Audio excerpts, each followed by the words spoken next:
boleh lelah tapi nggak boleh nyerah. Injil harus diberitakan baik tidak baik keadaannya. Semangat hamba-hambanya yang luar biasa. Salam kemenangan, salam satu tubuh Kristus. Barakallah. Shalom Indonesia. Nah, dengar tuh. Barakallah katanya. Memberitakan Injil tidak boleh lelah. Barakallah katanya. Nah, makanya tim kami masuk ke sana supaya anak-anak pesantren itu tidak curiga banyak bertanya. Kami berpakaian seperti ini. Coba lihat belakangnya semua. Lihat. Oke. Nah, coba. Ah, saudara. Jadi makanya nih berpakaian seperti ini biar anak-anak pesantrennya tidak curiga banyak bertanya gitu ya. Ini masyarakat menganggap ini adalah kitab Quran, padahal ini kitab suci Injil. Seolah-olah mirip Al-Quran, jadi berbahasa Arab. Nih, berbahasa Arab. Assalamualaikum warahmatullahi wabarakatuh. Cara paling ampuh seorang misionaris bisa memurtadkan umat Islam. Ini cara yang paling ampuh, yaitu memirip-miripkan agama mereka dengan agama Islam. Baik itu dari segi pakaian, baik itu dari segi ucapan ya. Mereka non-muslim tapi mengucap juga barakallah, mengucapkan juga astagfirullah, subhanallah. Ya seolah-olah mereka terlihat seperti muslim. Tujuannya apa? Untuk memurtadkan agama Islam. Bahkan juga mungkin ada yang memirip-miripkan kitab suci mereka dengan kitab sucinya umat Islam ya. Bible dimirip-miripkan dengan Al-Quran. Inilah Injil. Ini kitab-kitab Injil yang sudah dibagikan kepada masyarakat yang awam yang belum tahu mengetahui tentang Islam yang sebenarnya. Ini masyarakat menganggap ini adalah kitab Quran, padahal ini kitab suci Injil. Itulah di sini. Kristenisasi. Ini kristenisasi misionaris dari orang timur ini, dari NTB orangnya. Bapak Martin yang sudah membagi-bagikan ini Al-Injil seolah-olah mirip Al-Quran, jadi berbahasa Arab. Nih, berbahasa Arab. Nih, berbahasa Arab. Dan dia melakukan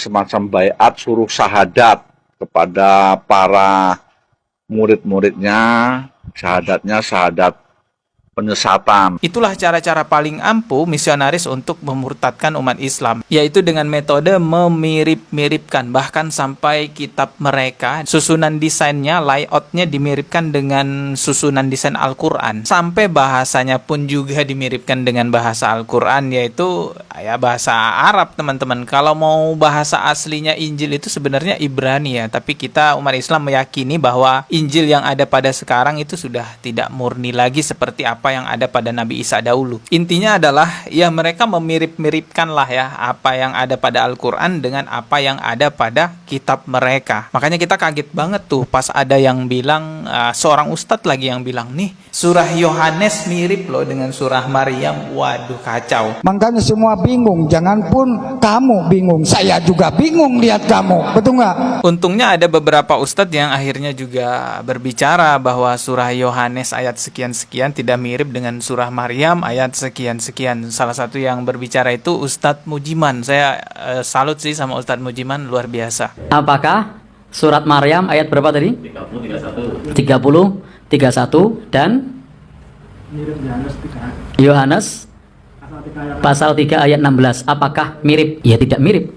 Karena konsepnya berbeda. Konsep di dalam agama kita, Nabi Isa adalah hamba dan utusan Allah. Sementara konsep di dalam agama Nasrani itu adalah sebagai anak Allah. Jadi itu dua konsep yang berbeda. Itu video Ustadz Mujiman sebenarnya lebih panjang yang kalau video aslinya ya, tapi saya potong di sini karena untuk mempersingkat waktu. Insya Allah potongan video yang saya tampilkan itu tidak mengurangi makna asli dari video Ustadz Mujiman, yang pada intinya Ustadz Mujiman mengatakan bahwa surah Yohanes sekian-sekian tidak mirip dengan surah Maryam sekian-sekian. Silakan tonton video fullnya di channel Jaga Tauhid ya. Di situ ada video fullnya. Oke, kita lanjut ya, membongkar syubhatnya misionaris dalam rangka memurtadkan umat Islam menggunakan metode yang paling ampuh, yaitu mirip-memiripkan. Kalau tadi kan Al-Quran dimiripkan dengan Bible ya. Sekarang nih ada video yang baru viral beberapa minggu yang lalu terlihat 3 orang yang berpenampilan seperti layaknya ustadz, bahkan berucap barakallah katanya ya. Ya benar-benar kayak ustadz, tapi sebenarnya pendeta yang diduga ya punya rencana memurtadkan umat Islam. Coba kita lihat nih, ini kejadiannya di Indragiri Hilir. Kita simak dulu videonya. Haleluya, salam satu tubuh Kristus. Inilah kami,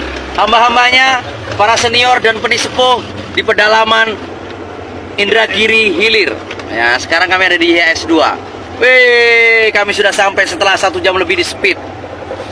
Bapak Pendeta Mulyono sing ganteng. Mulyantono. Oh, pamit. Bapak Pendeta Mulyantono sing ganteng, Bapak Pendeta Hia sing guanteng.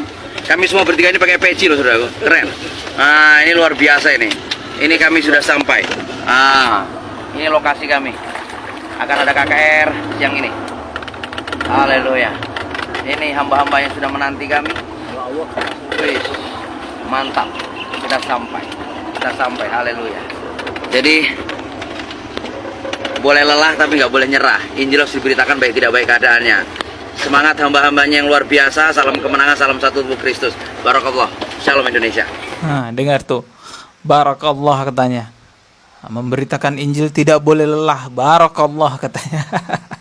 Allahu Akbar. Coba kita lihat. Semangat hamba-hambanya yang luar biasa. Salam kemenangan, salam satu tubuh Kristus. Barakallah. Shalom Indonesia. Haleluya. Naik, kita naik. Ya benar-benar ya penampilannya kalau orang yang nggak tahu ngirain ini ustadz lah ya, atau ngirain ya paling tidak mengira umat Islam pada umumnya, padahal enggak, mereka ini pendeta teman-teman. Apalagi ditambah dengan ucapan barakallahnya itu ya. Kayaknya udah fase banget tuh ngucapin itu. Dan tadi di sini katanya dia ke sebuah daerah yang namanya Indragiri Hilir ya. Para senior dan penisepuh di pedalaman Indragiri Hilir.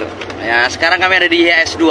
Di pedalaman Indragiri Hilir. Jangankan masuk ke pedalaman teman-teman, masuk ke tempat paling strategis umat Islam pun bisa mereka lakukan dengan cara memiripkan ini. Masuk ke pesantren loh, bisa. Ini luas ya?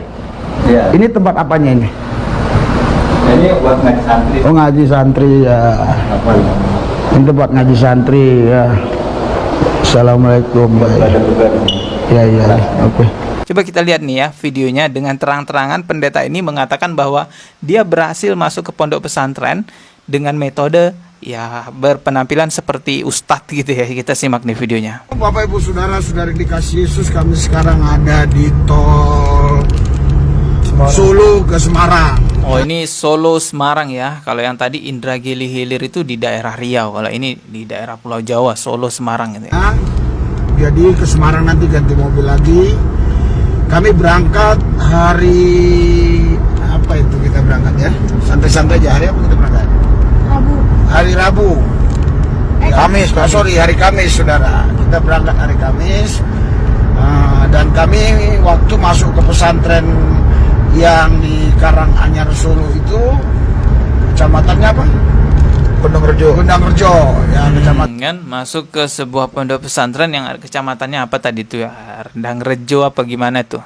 Nah, makanya tim kami masuk ke sana supaya anak-anak pesantren itu tidak curiga, banyak bertanya. Kami berpakaian seperti ini. Coba lihat belakangnya semua. Lihat. Oke. Nah, coba. Saudara. Jadi makanya nih berpakaian seperti ini biar anak-anak pesantrennya tidak curiga, banyak bertanya gitu ya. Wah, cerdik juga nih ya, licik ya. Cerdik seperti ular, tulus seperti merpati. Itu tuh apa tadi katanya? Cerdik seperti ular, tulus seperti merpati. Kayaknya itu sih memang slogan mereka atau ajaran mereka gitu ya. Pakaian seperti ini, coba lihat belakangnya semua. Nih dengerin nih ya. Oke. Coba. Saudara, cerdik seperti ular, tulus seperti merpati. Itu yang firman Tuhan katakan.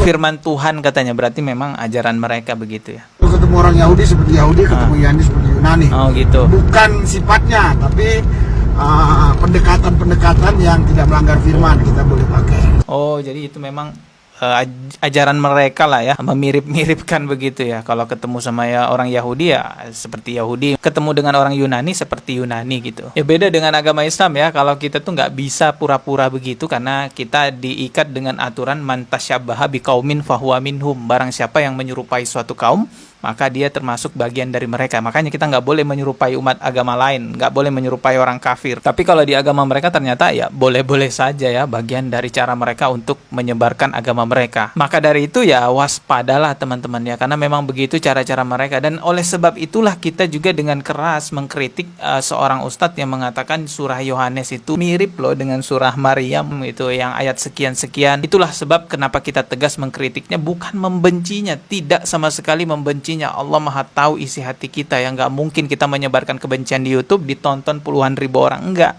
maksud kita itu nggak mau nanti hujah itu digunakan untuk memurtadkan orang lain. Mungkin maksudnya bukan niat memurtadkan ustadz itu ya, niatnya mungkin toleransi dan lain sebagainya, niatnya ini dan itu ya, intinya niatnya mungkin menurut dia untuk kebaikan, tapi itu bisa blunder akhirnya menjadi hujah untuk memurtadkan orang lain. Apalagi sedang marak nih di zaman sekarang metode pemurtadan dengan cara mirip-memiripkan, dan metode itu ampuh sekali. Bahkan di tempat strategis, di tempat umat Islam itu pondok pesantren, mereka bisa masuk loh dengan mirip-memiripkan gitu. Memang tidak semua orang pada akhirnya murtad dengan metode mirip-memiripkan itu, tapi dampak lainnya bisa saja orang akan menganggap bahwa mereka juga adalah agama yang benar. Karena menganggap bahwa mereka juga berada di jalan kebenaran, akhirnya banyak umat Islam yang minta berkat, minta doa kesembuhan, minta segala macam didoakan kepada pendeta-pendeta mereka. Ini udah kejadian nyata teman-teman. Saya bukan bicara opini, saya bukan bicara menakut-nakuti, tapi fakta memang jejak digital kita bisa lihat ini kejadian. Hati-hati teman-teman ya, saya hanya bisa mengingatkan saja jangan sampai terjerumus pada pemahaman semua agama sama, semua agama benar. Ingat firman Allah Subhanahu wa taala, "Inna dina indallahil Islam." Hanya Islam agama satu-satunya yang diridhoi oleh Allah. Jangan emosi nonton video ini ya. Nanti di kolom komentar wah ngancam-ngancam lagi. Oke lah, kita ketemu lagi di video berikutnya. Subscribe dan juga loncengnya ditekan sebagai notifikasi. Wassalamualaikum warahmatullahi wabarakatuh.